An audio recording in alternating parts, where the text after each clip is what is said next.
Ito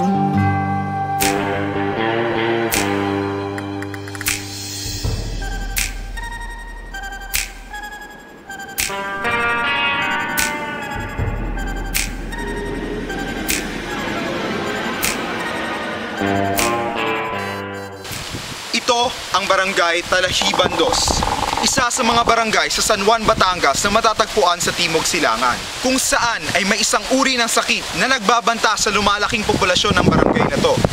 Lalong-lalo na't dumadami ang bilang ng mga bata sa nasabing lugar. Mga batang madaling dapuan ang sakit na to. Kaya halina Talahiban 2 at sabay-sabay nating sulyapan ang sakit na to. Narito ako ngayon sa harap ng bahay ni Aling Nena, isa sa mga may bahay dito sa Talahiban 2. Ang mister ni Aling Nena ay nagsasaka habang siya'y naiiwan naman sa bahay para magbantay sa kanyang 10 anak. Dahil laging naiiwan sa bahay si Aling Nena, masasabing may mga matang tutok sa paglaki ng kanyang mga anak. Ngunit sapat nga ba ang mga mata ni Aling Nena upang maproteksyonan ang kanyang mga anak laban sa sakit na pabalik-balik sa lugar? Magandang umaga ho, Aling Nena. Magandang umaga rin. Kamustahin ko lang kayo. Kamusta naman ang kalusugan ng iyong mga anak ngayon? Bali, dahil okay naman siguro, masasabi ko. Dahil nga, ako nga naiiwan dito sa bahay. Naalaga ako naman sila. Pero tulad nga nito, may ginagawa ako, magpapakain pa ako ng baboy. Tingin ko okay naman sila. Pero, madalas lang naman nilang sakit. Ubot sipon, yun lang naman. Tulad nito, uulan, aaraw. Yun lang naman. Pero, mahirap nga lang, dagdag gastos, tapos hawa-hawa pa, 10 yung anak ko. Yun. Ano naman pong ginagawa nyo kapag may ubot sipon ng inyong mga anak? Bale, yung mga tanim lang na namin dyan, yung tulad ng oregano o minsan nagalaga ako ng lagundi.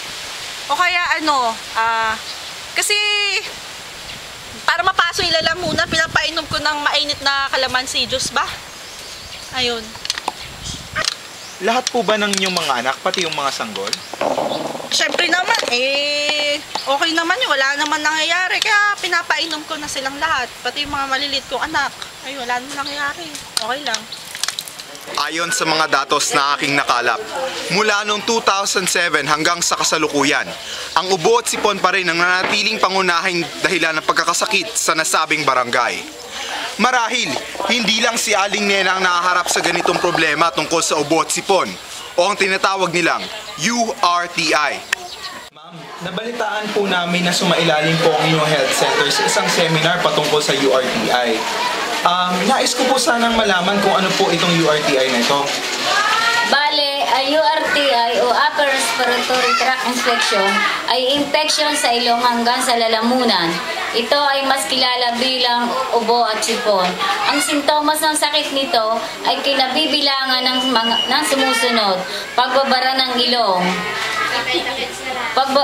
madalas sa pagbahay, masakit ang lalamunan o ang paglunog, pagkaroon ng plema, sakit ng ulo at lagnat. Dahil dito, kakikitaan ng katamlayan ang mga bata at kawalan ng gana sa pagkain. Hindi kinakailangan na makita ang lahat ng sintomas para masabi na may URTI ang isang bata. Kaya sa unang sinyales ng mga sintomas na nabanggit ko, agapan na ito agad sa pamamagitan ng pagbibigay ng makakatulong sa resistensya at ng mga makakapagkontrol ng sintomas. Ngayong alam na natin kung ano ang URTI, minarapat kong saliksikin kung tama nga ba ang mga paniniwala at gawain ni Aling Nena, pati ng iba pang mga tagapangalaga ng mga bata dito sa barangay. Una, hindi nararapat na painumin ng halamang gamot ang mga sanggol, dahil ito ay maaaring magdulot ng pananakit ng tiyan dahil sensitibo pa ang mga tiyan ng mga sanggol. Pangalawa, ang paggamit ng mainit na tubig sa pagtimpla ng calamansi juice ay hindi nararapat, sapagkat sensitibo sa init ang vitamina C at maaaring magdulot ng pagkasira nito. Ang nararapat na gamitin ay tubig na tama lamang ang lamig. Ang pagkukuwit naman ng lalamunan upang magpalabas ng plema ay hindi nararapat. Ito pa ay maaaring magdulot ng pagkasugat o impeksyon. May mga tamang paraan upang magpalabas ng plema ng bata. Ipapakita ko sa inyo ang tamang paraan ng pagpapaubo ng batang may plema. Unahin natin ang pulmonary clapping. Nakadaob ang kamay, tatapik-tapikin pataas. isa pang paraan ng pagtulong sa pagpadaloy ng plema ng bata. Kanlungin ng padapa at siguraduhin mas mababa ang ulo at dibdib sa katawan. Ngayong alam na natin kung ano ang URTI at ang mga dapat gawin. Tara, Talahiban 2 at sabay-sabay tayo sa pagsulyap. Sipon na tubo, labanan yan at puksain. Paano natin maiwasan ang ORTI? Dahil kinakailangan ng malakas na resistensya laban sa ubo at sipon, nararapat ang tamang nutrisyon. Ugaliin ang pagkain ng prutas at gulay na mayaman sa vitamina C tulad ng kulay berde at dilaw ng mga gulay tulad ng repolyo, siling lara, kamatis at patatas. Ang mga prutas tulad ng pungkan, sinturis, orange, dalanghita, bayabas, papaya at melon ay mainam na pampalakas ng resistensya. Ang mga lumalabas sa bibig at ilong sa pag-ubo at sipon ay maaaring makahawa, kaya nararapat na panatilihin ang kalinisan sa pangangatawan. Hindi rin dapat ginagamit na pampunas ng uhog ang suot na damit. Ang pinakamabisang paraan upang hindi makahawa ay ang paghuhugas ng kamay. Ngayon naman ay tuturo ko sa inyo ang tamang paghuhugas ng kamay. Basahin ang kamay, lagyan ng sabon, pabulain, kuskusin ang bawat daliri na maigi, tapos kiskisin ang palad, sikin magkabilang sulok. Hindi rin dapat ginagamit pampunas. Isihin ang bawat isa-isang daliri upang maalis ang ating dumi ng kamay. Pisihin uli ang palad, tapos pabulain, tapos at kuskusin ang bawat palad magkabila, tapos kisihing maigi pabulain para mauwala ang dumi ng ating kamay. Tapos banlawan at malinis na ang ating kamay.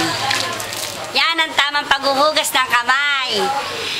Kaya lang, mas maganda kumanta tayo ng happy birthday na 2 beses para malinis ang ating kamay. Ngayong alam na natin kung paano maiwasan ang pagkahawa sa ORTI. Sabay-sabay natin labanan at kontrolin ang ORTI! Pamela 1, Pamela Mela 1, Pamela 2, Pamela Mela 2, Pamela 3, Pamela Mela 3, Pamela 4, Pamela Mela 4. Talahiban, sipon mo ay labanan para ito sa iyong kalusugan. Pati ubo, wag hayaan lumala. Ang buhay mo ay maging maginhawa. Madaling lunasan kahit nasa bahay lang. Madaling gumaling basta kantang to'y sundin. Kaya tara na't sumabay ka. Paraan 1, pagdikit ay bawasan. Pagsisilab ng basura'y iwasan. Ugaliing kamay laging hugasan. Pag-inom mo ng tubig ay damihan. O nanay, baby ay pakainin ng tama. Ng resistensya niya ay lalong tumibay pa. Vitamina C inyong dagdagan. Ito'y para sa bata. O nanay, makinig ka. Ito ay pwede rin kay tatay, lolo't lola. Ang sakit na ito'y madaling malunasan. Maaring gumaling basta maagapan mo. Paraan 1, pagdikit ay bawasan. Pagsisilab ng basura'y iwasan. Ugaliing kamay laging hugasan. Pag-inom mo ng tubig ay damihan. O nanay, baby ay pakainin ng tama. Ng resistensya niya ay lalong dumibay pa. Vitamina C inyong dagdagan. Ito'y para sa bata. O nanay, makinig ka. Ito ay pwede rin kay tatay, lolo't lola. Ang sakit na ito'y madaling malunasan. Maaring gumaling basta maagapan mo. Paraan 1, pagdikit ay bawasan. Pagsisilab ng basura'y iwasan. Ugat